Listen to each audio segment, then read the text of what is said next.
Bienvenue dans cette nouvelle vidéo. Alors, dans cette partie, nous allons plus nous baser sur la pratique.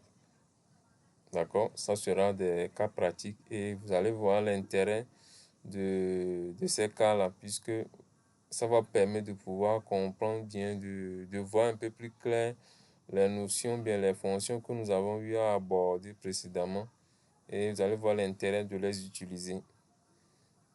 Donc, vu que ça serait un cas pratique, je pense que vous allez mieux voir. Et puis, par la même occasion, vous aurez une idée plus claire. Et c'est ce qui va vous permettre de pouvoir réaliser vous aussi vos tâches, vos différentes tâches. D'accord?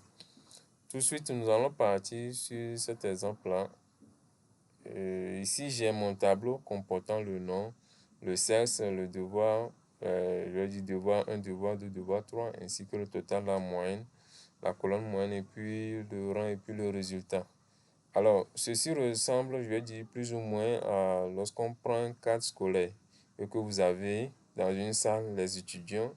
D'accord? Quand on prend les étudiants, bien les apprenants, nous avons leur nom, le sexe, d'accord? Et en fonction des unités d'enseignement ou bien en fonction des matières composées, ils ont leurs notes. Et ensuite, une fois les notes, on calcule leur moyenne, ensuite leur rang et par rapport à la moyenne, on détermine si l'étudiant a validé ou bien a réussi. D'accord? C'est un peu le même principe qu'on va appliquer ici. Alors, supposons si on prend ce tableau-là, comportant tous ces intitulés-là, le nom, sexe et autres, je suppose que c'est ma salle de classe. D'accord? Alors, à ce niveau, j'ai l'effectif total, j'ai l'effectif des femmes, l'effectif des hommes, la moyenne de classe, moyenne maximale, moyenne minimale. Alors, ce qu'on nous demande ici, la première question, ça c'est le sujet. Ici, on nous demande de déterminer l'effectif total de cette classe. D'accord? La première question, c'est de déterminer l'effectif total de cette classe. Alors, je suppose qu'avec ce tableau, on peut en avoir plus que ça, hein, ça dépend. C'est juste pour pouvoir illustrer ça. Voilà pourquoi je me suis arrêté. Je n'ai pas mis autant de noms. D'accord? Alors, pour pouvoir déterminer l'effectif total de cette classe, nous avons vu les fonctions de comptage. D'accord? Si vous vous souvenez bien, nous avons parlé des fonctions de comptage. Et au niveau des fonctions de comptage, nous avons parlé de la fonction bval. Et nous avons dit que cette fonction nous permet de pouvoir compter les cellules, les valeurs les cellules, d'accord, qui contiennent des valeurs. D'accord? Et on a dit que la fonction bval prend en compte le string et puis l'intégrale. Donc si je passe en mode fonction, je mets la fonction égale, je fais appel à la fonction nbval. D'accord? Ça, ce sont des fonctions de comptage. J'appuie sur la touche tabulation. Et maintenant, je viens sélectionner ma place de cellules. D'accord? Si vous avez beaucoup de cellules, vous allez sélectionner toutes ces places de cellules-là. D'accord? Une fois que fini de sélectionner, je fais ma parenthèse, j'appuie sur la touche Entrée. Et vous allez voir l'effectif total de cette classe-là. C'est au nombre de 5. Si je veux compter manuellement, 1, 2, 3, 4, 5. Ça, c'est la première question. Maintenant, la deuxième question, on me demande de déterminer l'effectif des femmes et des hommes. D'accord? Étant donné que lorsqu'on prend une salle de classe, généralement, on a l'ensemble des deux. Maintenant, pour pouvoir déterminer l'effectif des femmes, nous avons vu aussi au niveau de les fonctions de comptage, nous allons utiliser la fonction NBC. D'accord? Vous allez pouvoir revoir les vidéos précédentes pour voir un peu comment est-ce qu'on utilise ces fonctions. La fonction NB.C. NB.C. Et vous allez voir un peu l'intérêt de ces fonctions-là. Donc, j'appuie sur la touche tabulation. Ici, je vais pouvoir compter les valeurs, mais basées sur un critère. D'accord? Je vais pouvoir compter, mais basé sur un critère. Alors, ma place de cellules, vu que je ne peux pas forcément identifier peut-être les femmes, peut-être à travers leur nom. Je ne vais pas me baser dessus, mais je vais plus me baser sur le sexe.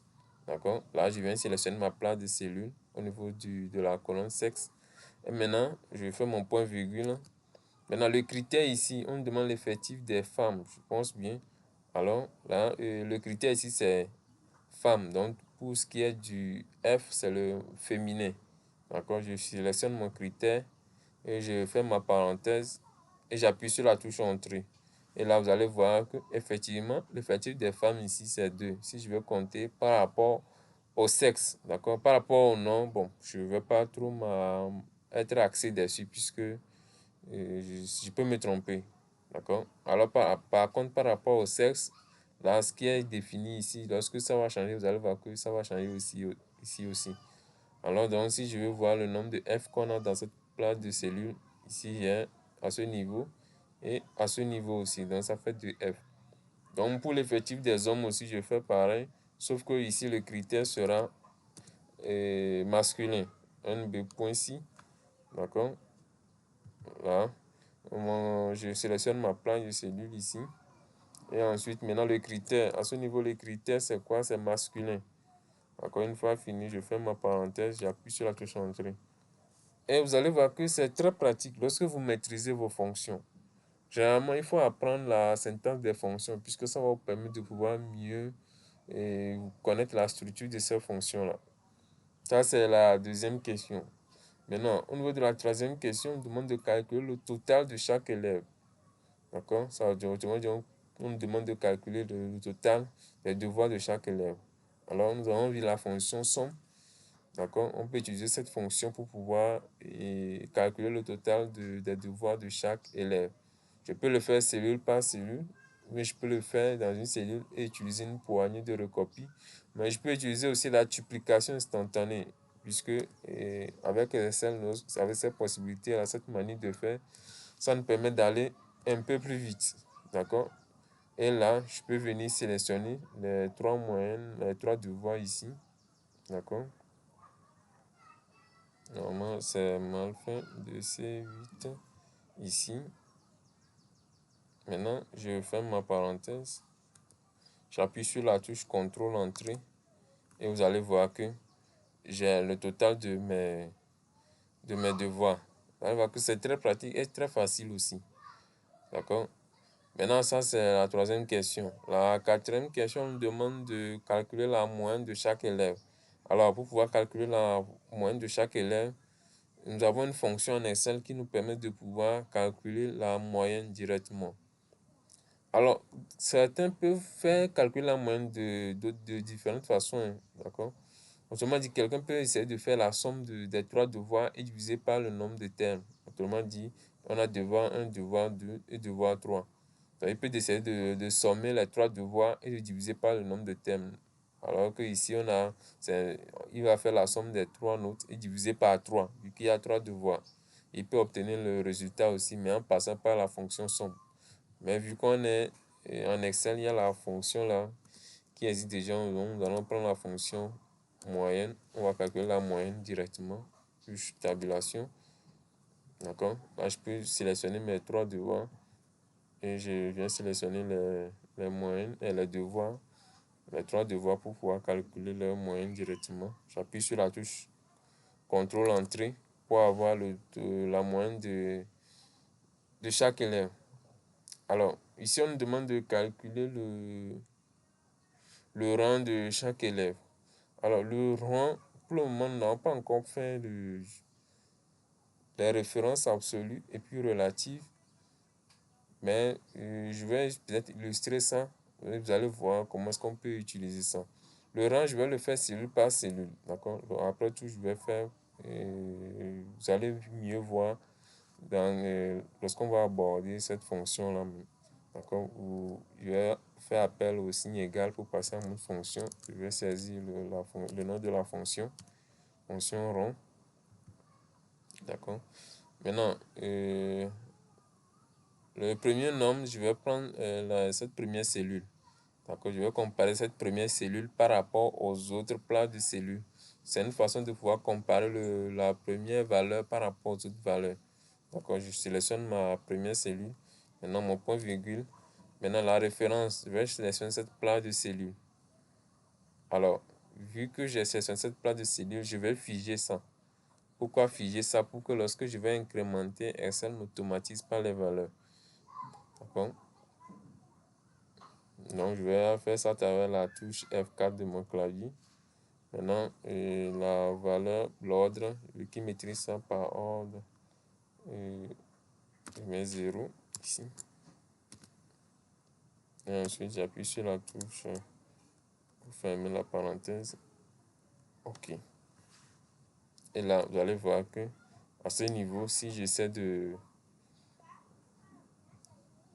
faire une poignée de recopie pour que la formule puisse être dupliquée dans les autres cellules.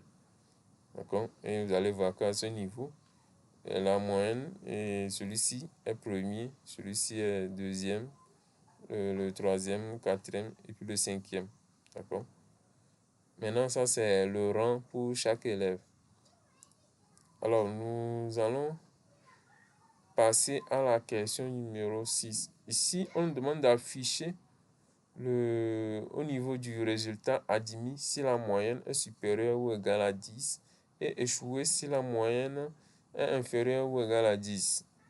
Alors, pour ce faire, ici, on demande d'afficher admis, soit échoué, en fonction de la condition.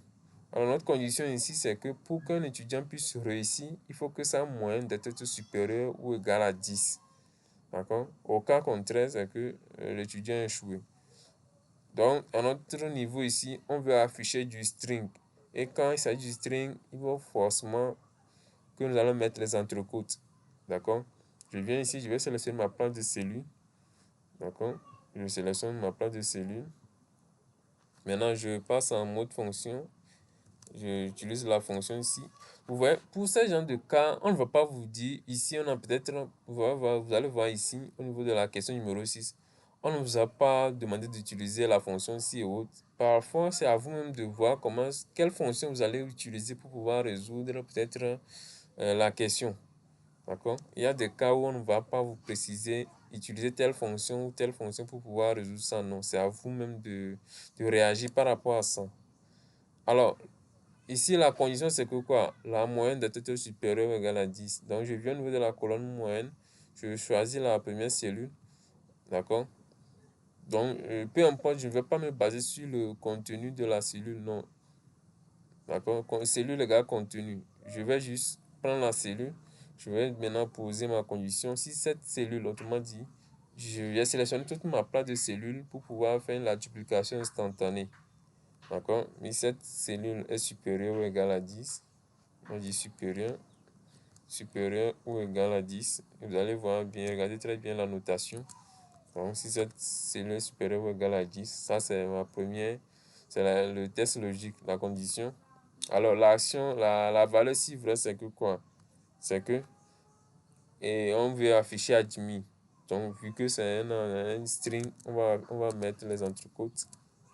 D'accord? Maintenant, je vais fermer l'entrecôte. Maintenant, point virgule, ça c'est la valeur s'il faut qui va suivre. Puisque c'est la valeur s'il vrai, c'est que la personne, l'étudiant est admis. On doit pouvoir voir afficher admis. Si c'est tel n'est pas le cas, c'est la valeur s'il faut, c'est échoué. Vu que c'est du string aussi, je vais mettre les entrecôtes. D'accord. Maintenant, je vais fermer aussi l'entrecôte. Et maintenant, je vais fermer ma parenthèse.